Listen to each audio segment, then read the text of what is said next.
rally, drifting, drag racing, and a vintage car. BeamNG Update 0.34 sure is versatile, but does it meet the usual quality standards too? As always with my update videos, all footage was recorded in a pre-release version provided to me. Nothing is final and everything is subject to change. I haven't received a full changelog yet either, so if I miss anything, please let me know in the comments. The first thing you notice when booting up 0.34 is the updated main menu. Not only have the devs added more background images, but they've also updated the menu to a more modern style.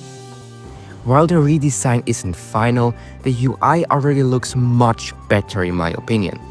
The main menu isn't the only interface that's been upgraded to a more responsive JavaScript framework. The part selector now uses the new UI by default too. The button previously used to preview the new version is now a back button, which is definitely a step in the right direction. On the topic of UI updates, the Drift app has undergone a major overhaul, now resembling Forza Horizon's skill chain system. Additionally, the overview screen before starting a mission looks more polished.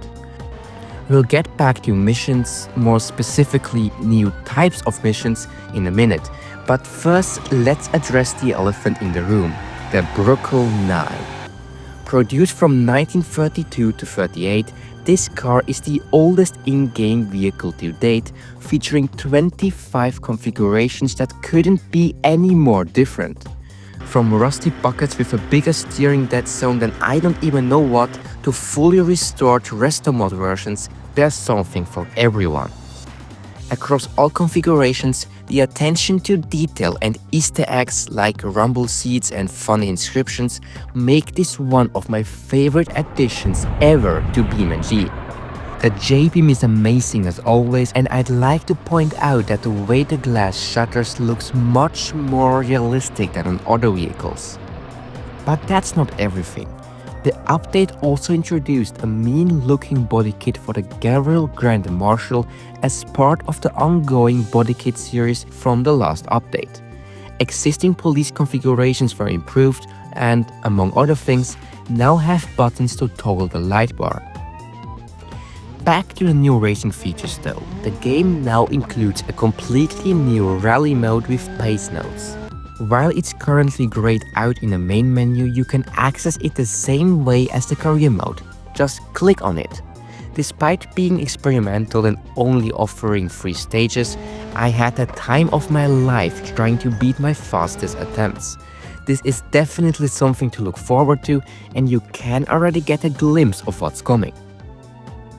Drag racing has been revamped too. Building on updates from 0.33, a new bracket race mode has been added. In this mode, you have to predict your time, and if your guess is closer than the AI's one, you win. Another cool change is that a detailed time slip with relevant data gets generated at the end of each run, which you can then screenshot and print out if you like.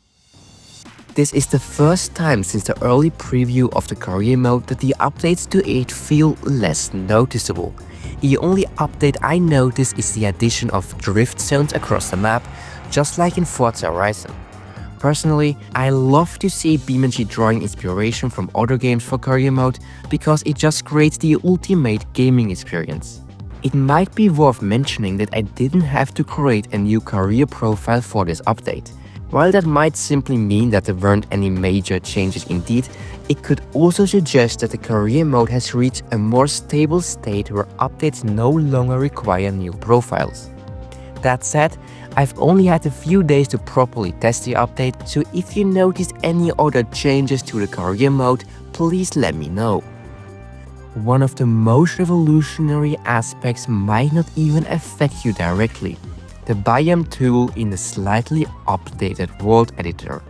Similar to the Road Architect tool from the last update, it simplifies time-consuming tasks for map creators, including myself.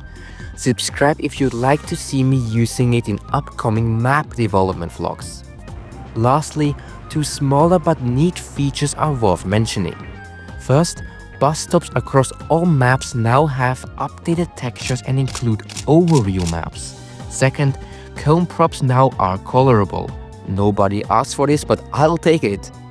Altogether, while this is a relatively small update, it's a decent one for sure, with the Bruckell 9 being a standout addition. A big thanks to BeamNG devs for granting me all the access, and as always, see ya next time.